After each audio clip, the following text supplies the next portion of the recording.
Hi everyone! Welcome back to my channel, and for today's video guys, andito tayo sa Amadeo, Cavite, Barangay Bukal, and meron tayo dito 2 lots na 150 square meter na magkatabi. So along Barangay Road lang siya. So nagmotor tayo going to this property. Ayan. So accessible siya by car or motorcycle. Ayan. So ito yung Barangay Road. Actually, ayan, didiretsuhin nyo lang po ito. Ayan. Papakita ko rin sa drone shot later on na 1 minute lang siya from the main highway ng Amadeo. So going to Amadeo Bayan is just around mga 2 to 3 minutes, no? Tapos going to Tagaytay is around 10 minutes, no? 10 to 12 minutes. Ayan. So yung tulats natin is andito lang siya, guys. Ito. Pakita ko sa inyo. Siguro mas maganda is balik na rin natin yung camera. Guys, yung Barangay Road going to this property. So lalagyan din yan ng guard house like that one. So ito siya, yung Barangay Road. Yan, dumiretso dito. Malaki yung kalsada. Ayan, so nagmotor tayo going to this property. Ayan. So, yung lot is, ito yung isa, 150 square meter na corner lot. Ayan, kung makikita nyo. Tapos yung 150 na isa pa is katabi pa. So total nyo 300. Tapos yun na mismo yung Barangay Road, diba? Tapos ito is pwede nyo na ito paggawa ng house, no? Kung gusto niyo na magpabakod or gusto niyo na magpagawa ng house, is pwede na po ito pagawan. Ayan. So ito yung isang 150 square meter. Ayan siya, guys. So, ayan. Ito yung isa na 150 square meter. Alright. Tapos lalagyan na rin yan ng electricity and water, no? Ayan siya.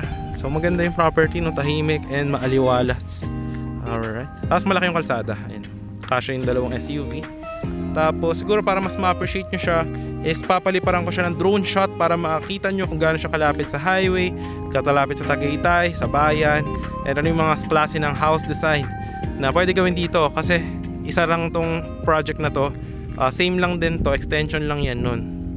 Alright, so ganun siya, 1 to 150. Tapos ikot tayo doon mamaya para makita nyo rin yung mga houses, no? Alright, so pakita ko mo yung drone shot habang naglalakad tayo in here.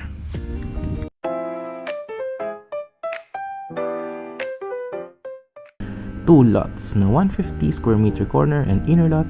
Dito po siya, halos katabi lang ng Barangay Road at Amadeo, Cavite. Malapit po yan doon sa may bayan ng Amadeo. And ito po yung property. This is gated property, no? With the lines for electricity and water. And no required house design po siya. And this one is actually near Tagaytay, around 12 to 13 minutes from Tagaytay. And malapit lang po siya sa East-West Road if you are traveling from Manila. And ang maganda po dito is malalaki po yung mga concrete road. Meron din po siyang drainages and may perimeter fences. At so you can see here, pinapakita ko yung aerial shot kung gaano siyang kalapit from the main highway ng Amadeo. Diyan makikita yung pinakasikat na kapihan sa Amadeo, no? Meron po dyan yung I Love Amadeo, katabi lang dyan sa may intersection na yan. And ayan po, makikita nyo po yan dyan.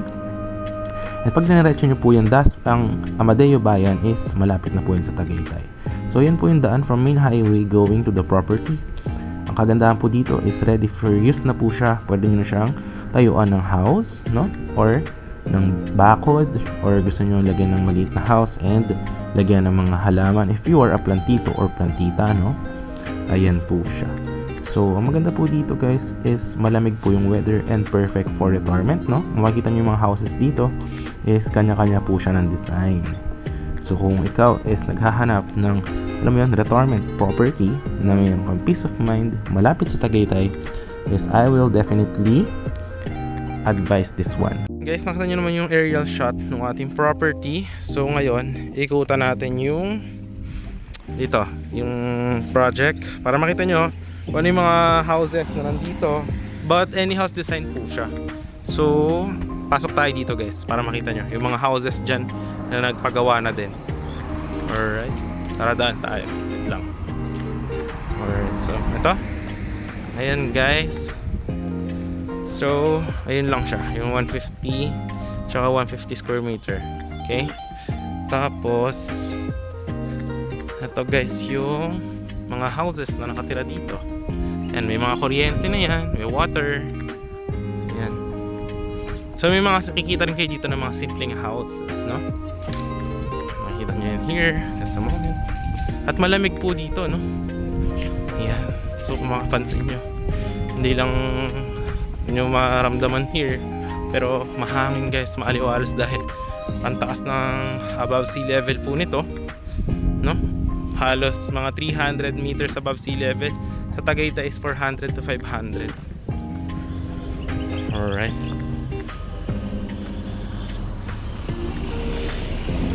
So makikita nyo guys, ayan, may mga houses na may ganyan, may mga ganon. So different houses po. So pwede po yan here. Actually may mga nagpapagawa pa nga dun sa iba. Yan. Nakita nyo naman yan sa drone shot, no? Ayan. So ayun guys, yung ating property tour for here. So 150 square meter, dalawa, isang corner, isang inner magkatabi. Ready for housing, no? Tapos lalagyan din yan. Ganito kalalaki rin yung roads doon, dyan lang sa harap. Halos barangay road nga siya. Very affordable, no? And yan, may mga linya ng kuryente and water. So yun guys, if you are interested, message mo lang ako on my Viber or WhatsApp. And I hope na nagustuhan mo yung ating video. If you do like this one, kindly hit yung thumbs up, share mo rin to other people. And syempre, huwag mo kalimutan subscribe yung ating channel and hit the notification bell for more upcoming videos. So once again guys, this is John Critch, and I hope to see you in the next vlogs. Bye!